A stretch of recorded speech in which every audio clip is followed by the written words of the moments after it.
What is going on, guys? We're back with some more Black Ops 3, and this time we're going to be talking about how you can capture, hold, and win objectives. First and foremost, these are only my opinions and experiences I've found successful. I will also do more objective videos so this video does well. So if you guys enjoyed, pick something up, and please drop a like. Let's get into it. The only perks I use in this video and the only ones you need in my opinion are the flak jacket and tactical mask for obvious reasons. 2 words, grenade variety. The only score streaks I used are UAV, counter UAV, and lightning strike, only because you can achieve them over and over again and they come quite in handy.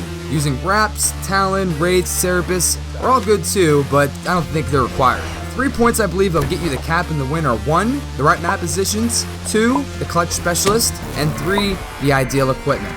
When I say the right map positions, I mean the right place at the right time on the map. Nuketown Domination, for example, I've seen many people try to cap all flags at once. It would be wiser to cap your spawn flag and hold B flag. This is because it leads for better map control and it keeps things organized. The lines on the map are rough estimates of where you can pass before the enemy starts spawning on the other side. If someone passes those lines, it will become hectic and chaotic, and most likely you will be shot in the back if you aren't aware the spawn is flipped. It can become a huge pain in the ass to get the middle back once the enemy team has set up behind you. If you hold your spawn flag and B flag, it's going to be a guaranteed victory. The only time you can cap all flags, and I think it'll actually work, is if you have a full team and the entire team has this game plan and are aware that the spawns do flip. It also helps if the opposite team is less than perfect.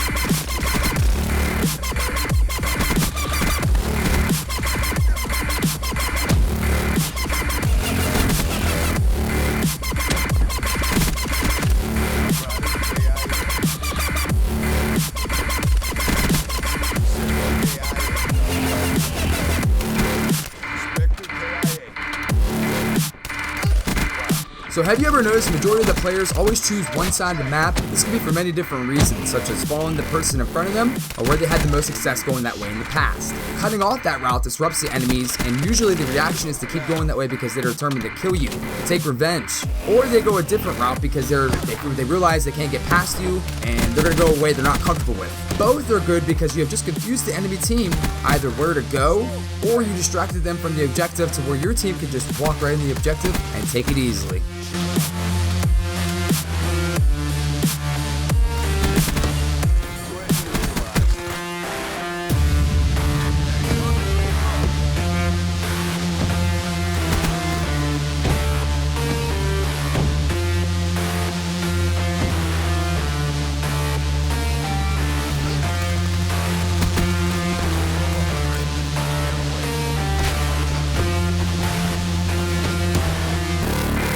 So speaking of enemy movement, if you start to notice all the enemies who were once trying to jam up the middle have now completely disappeared, well, it's probably because they are now flanking you.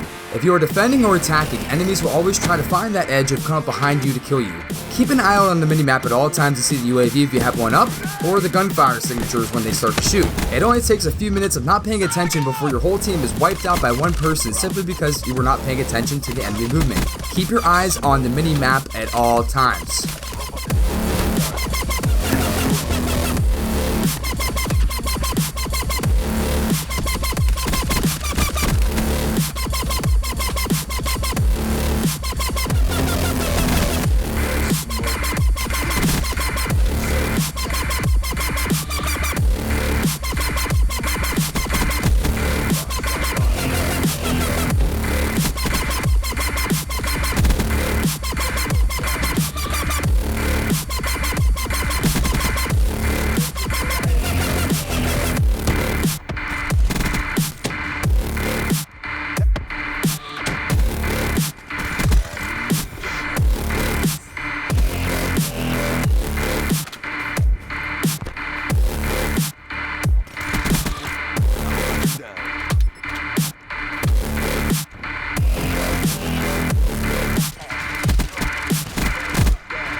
Flanking is not always a bad thing though. If you do it, Safeguard has a huge advantage for flanking because usually it is 4 to 5 enemies trying to move the robot at once to try to get points. But they are usually looking forward like the robot is a blocker, and they're all running backs trying to get to that touchdown zone. You can spoil their day by wiping them out before they know what's going on. Some stay extremely close to the bot and some try to keep their distance, but most of the time they're using sniper rifles picking you or your team off from afar. You have to know where the right point is on the map where you start cutting it behind them. If you cut in too early, you may have just jumped in front of the enemy and now they have you in the back. Try to study the movement of your enemies.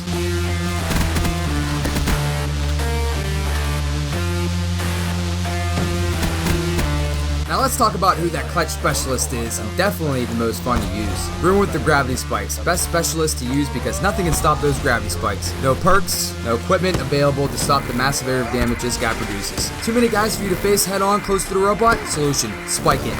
Too many people guarding that cap zone? Spike it. This specialist ability comes really in handy when you're about to lose the flag on domination, or the enemy is getting too close to the destination with the robot. If you spike it, it wipes out anybody that's in about a 15-foot radius. Getting a triple, a quad, even a frenzy is not a problem with this badass specialist. He also has the best dialogue in my opinion.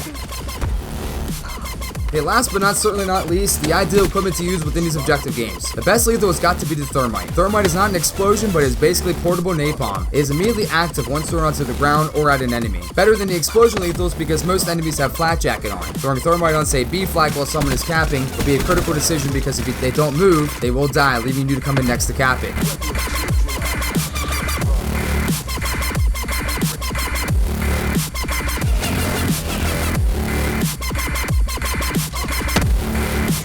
Trophy system will always stop any flying projectiles in the proximity area of the trophy system. If you find you're always being blown up or burned from the lethals or stunned by the tactical grenades, using trophy system is your best solution. Makes for much easier gameplay when using it, and it makes it a hell of a lot easier capping. Okay guys, that should do it. I'm gonna wrap this up by saying I appreciate you guys watching, and I really do hope you picked something up from this, even if it's not my main points. But something you might have just picked up, maybe you wanted to see in action, and now you finally saw it, maybe you want to go try it out now, something like that. I really hope you just got something out of it. If there was anything you didn't understand, don't hesitate to shoot me a comment. If you want to see more videos like this and more, sub a dub it. Until next time, I'll catch you all later.